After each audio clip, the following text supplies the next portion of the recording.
saya Nur Azizah binti Muhammad Arifin.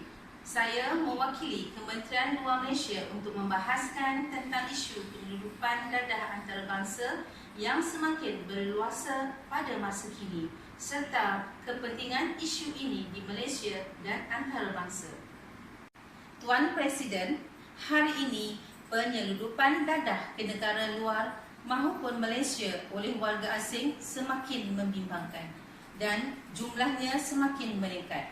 Bahagian Dada Akhbar memaparkan pelbagai teknik dan jenis dadah yang diseludup ke negara kita setiap hari. Kajian mendapati penyeludupan dadah dari Asia Tenggara iaitu Thailand menguasai negara-negara lain dalam penyeludupan dadah, diikuti oleh Myanmar, Indonesia, Singapura dan Filipina.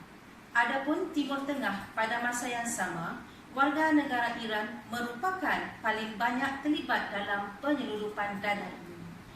Sementara itu, di benua Afrika, Nigeria adalah negara yang paling banyak rakyatnya terlibat dalam kegiatan penyeludupan dadah di Malaysia. Di samping itu, negara-negara lain di dunia tidak ketinggalan tetapi jumlahnya masih terkawal. Penyeludupan dadah melibatkan banyak faktor seperti kelemahan penguatkuasaan, ada permintaan, kumpulan jenayah terancam dan integriti agensi penguatkuasaan undang-undang. Penyeludupan dadah adalah jenayah terancam terbesar di dunia selepas penyeludupan senjata api dan memperdagangkan manusia. Presiden, di sini saya ingin menghuraikan faktor-faktor yang menyebabkan terjadinya penyeludupan dadah antarabangsa. Pertama adalah kelemahan penguatkuasaan undang-undang. Kelemahan agensi penguatkuasaan undang-undang menjadikan negara ini rentan terhadap penyeludupan dadah. Sebilangan besar pegawai penguatkuasa bukan sahaja tidak mempunyai kepakaran untuk mengesan sindiket dadah, tetapi juga kurang latihan. Seterusnya, faktor kedua adalah terdapat banyak permintaan untuk membekalkan dadah, terutama golongan muda yang tidak mempunyai pekerjaan tetap di kawasan luar bandar dan daerah Felda. Mereka juga dikaitkan dengan masalah sosial. Permintaan dadah yang tinggi adalah disebabkan oleh kurangnya peluang pekerjaan di sesebuah negara. Oleh itu, mereka mengambil keputusan untuk mengedar dadah supaya mereka dapat menyara kehidupan sehari-hari dengan menjual dadah tersebut. Tambahan lagi, ia melibatkan kumpulan jenayah rentas sempadan. Penyeludupan dadah adalah aktiviti di mana kumpulan menjalin jaringan dengan penjenayah terancam di luar negara. Ini adalah kumpulan sosial dengan struktur tertentu dan anggotanya diatur untuk terlibat dalam tindakan jenayah. Dengan cara ini, mereka dapat memperoleh bekalan dengan mudah dan menggunakan teknologi yang sukar ditemui oleh pihak berkuasa. Faktor lain adalah kurangnya integriti beberapa pegawai penguatkuasa undang-undang. Cawangan khas PDRM menyatakan bahawa 80% agensi penguatkuasaan undang-undang sempadan menerima rasuah daripada sindiket dadah. Senjata api dan perdagangan manusia, tingkah laku seperti itu tidak hanya akan menyebabkan penebusan dadah secara besar-besaran, tetapi juga merosakkan imej negara.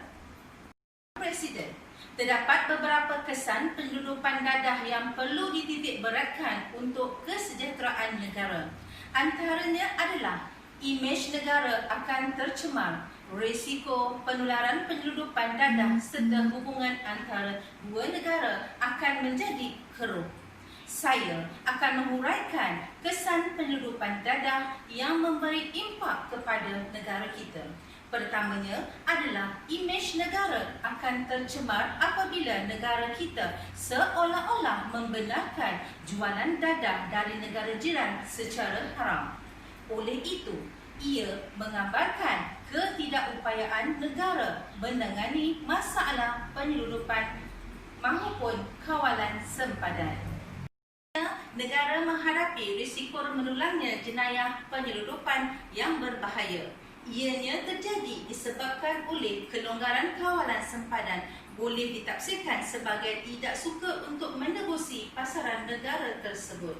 Justru berlakunya peningkatan terhadap penagih dadah disebabkan oleh peningkatan jumlah penyeludupan dadah di negara ini. Oleh yang demikian, negara juga berkemungkinan besar akan dijadikan pusat tempat penyeludupan antarabangsa. Yang seterusnya adalah ia berisiko mengeruhkan hubungan antara dua negara. Perkara ini akan terjadi antara dua negara tidak memberikan kerjasama yang baik untuk mementeras isu penyeludupan dadah ini. Seterusnya, apabila hubungan antara dua negara ini keruh, akan memberi impak juga kepada ekonomi sesebuah negara tersebut. Presiden, kesimpulan yang boleh saya simpulkan berdasarkan isu ini adalah negara yang terjejas mengenai isu ini perlu mengambil tindakan yang lebih proaktif untuk menangani hal ini berlaku.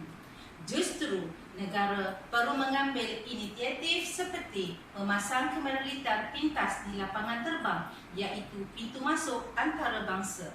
Seterusnya, negara juga perlu mempunyai mesin pengibas yang canggih untuk mengesan aktiviti penyeludupan di lapangan terbang.